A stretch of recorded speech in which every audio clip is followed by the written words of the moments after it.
পিপিরতলা সরকারি প্রাথমিক বিদ্যালয়। এখানে আমরা ছোটোবেলা থেকেই, আমার ছোটো বয়স থেকেই দেখি একটি পুলিশ ক্যাম্প ছিল।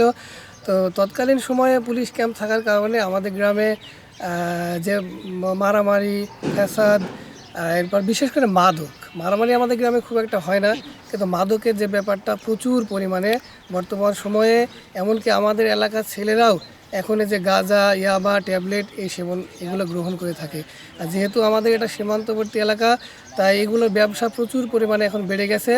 এবং সাধারণ যেসব ছাত্ররা আছে তারা পড়াশোনা না করে, বিশেষ করে 18 থেকে 22 বছর বয়সের এই কিশোররা এই কাজে জড়িয়ে পড়ছে।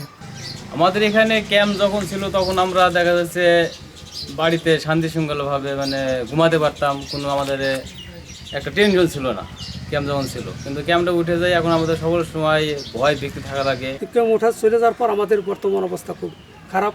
ছাগল, গরু, মুরগি প্রায় চুরি হয়। ছাগল দিনের ভ্যাকসিন ছাগল হয়ে গেছে, চুরি গেছে আমাদের পাড়ায়। ক্যাম্প ছিল, একটু সুবিধা ছিল, কিন্তু যে ক্যানেডে চলে গেল এইটা তো আমরা বলতে পারবো না। চলতে চলতে হঠাৎ চলে গেল, 2 বছর 3 বছর হইলো, কিন্তু আর আসি নাই। আমরা যখন ক্যাম্প ছিল আমাদের, তখন আমাদের যাতায়াত চলাফেরা আমরা খুব শান্তিতে ছিলাম। হঠাৎ করে যখন ক্যাম্পটা চলে যায়, তখন আমাদের ভেতরে মনে করে লুটতরাজ, ডাকাতি, খুন খারাপি, রাহাজানি, মাদক, ছোট ছোট ছেলেপিলেরা মাদকের নেশা আসক্ত হয়ে গেছে। আমাদের এলাকাটা নাকি অনেক সন্ত্রাসের আনাগোনা ছিল। তো এলাকার নিরাপত্তার স্বার্থে সরকারিভাবে আমাদের গ্রামে ক্যাম্পটি দেয়। আমরা আমাদের এই জমিটা ফিল্ডের জমি ছিল, খেলার মাঠ ছিল, সেখানে মাঠ নষ্ট করে তারা এই ক্যাম্পটি বসাতে দেয়। কয়েক বছর যাবত এই ক্যাম্পটি চলে যায়, যে কোনো কারণে আমরা জানি না। তবে এই ক্যাম্পটি যাওয়াতে আমার যুব সমাজ ধ্বংস হয়ে গেছে, লেখাপড়ায় মন নাই, খেলাধুলার মাঠ নাই, নেশার দিকে বেশি ধাবিত হয়েছে। কাজীপুর ইউনিয়নটা হচ্ছে একেবারেই ভারত সীমান্তবর্তী একটা ইউনিয়ন।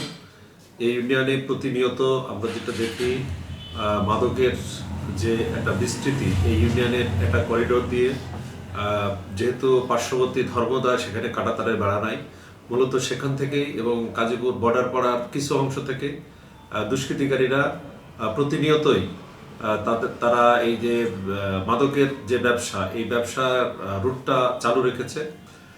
পীরতলা ক্যাম্পটা যখন ছিল তখন আমাদের এই এলাকাটা সবসময় ক্যাম্পের নজরদারিতে থাকতো, যার কারণে মাদক ব্যবসায়ীরা আতঙ্কে থাকতো এবং অনেকাংশে মাদক নিয়ন্ত্রিত ছিল। এই জেলাতে মোট 8টি স্থায়ী এবং 9টি অস্থায়ী পুলিশ ক্যাম্প স্থাপন করা ছিল। তবে বর্তমানে 8টি স্থায়ী ক্যাম্প এবং 7টি অস্থায়ী ক্যাম্প চালু আছে। তবে 2020-21 সনে গাংনীতে হিন্দা এবং কসবা পুলিশের কোয়ার্টার্সের কোনো একটা আদেশক্রমে এই দুটাকে ক্যাম্পকে প্রত্যাহার করা হয়েছিল। তো চরমপন্থী অধ্যুষিত এলাকা হিসেবে মেহেরপুর জেলার আইন শৃঙ্খলা পরিস্থিতি এবং সার্বিক নিরাপত্তা নিশ্চিতকরণের লক্ষ্যে আমরা এই মুহূর্তে ফিল করছি যে এই দুটি অস্থায়ী ক্যাম্পকে প্রত্যাহার করা ক্যাম্পকে যদি নতুন করে চালু করা হয় এবং স্থায়ী করা হয়, তাহলে জেলার আইন শৃঙ্খলা পরিস্থিতি এবং সার্বিক নিরাপত্তা নিশ্চিত করা সহজতর হবে।